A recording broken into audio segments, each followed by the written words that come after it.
We have 4 theatres. Each theatre has up to 10 shows in it a day. Every show is about an hour long and you have about 15 minutes between every performance. There's quite a variety in here, really. Stand-up comedy, plays, variety shows and music. In the evening we'd have like kind of 5 minutes in between. Yeah. A get in and a get out, so the LEDs are really handy because we don't have to change gels and reposition things. The spaces are very busy. There's very little space in the rigs.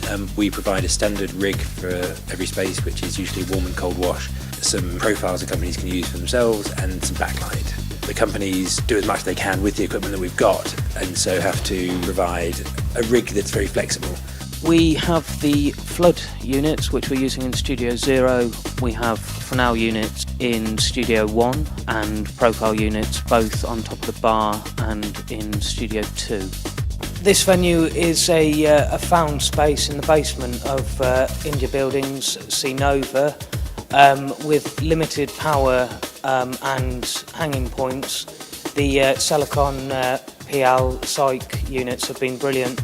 They're quite light in comparison to other conventional cyc units, which has allowed us to secure them to the ceiling. The profiles particularly are very similar to a standard acclaim profile, so they fit into the rig in a very neat way. The profiles take the same gobos as all our other lanterns, so we're able to share the gobos and holders between the other spaces.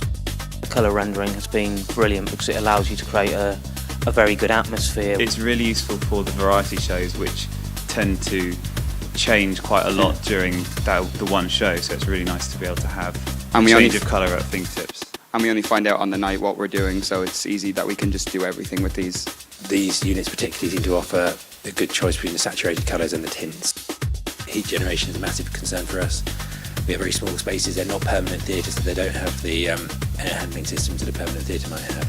So anything that we can do to reduce the heat generated in the spaces is a massive benefit. Again, because there's so little time between shows, if we lose a light bulb, it's quite bad because that can hold up the performances. It's very beneficial to be able to offer the companies a choice of colour which isn't dictated by us. They're really flexible lights. And they take literally no maintenance. It does look good in the spaces.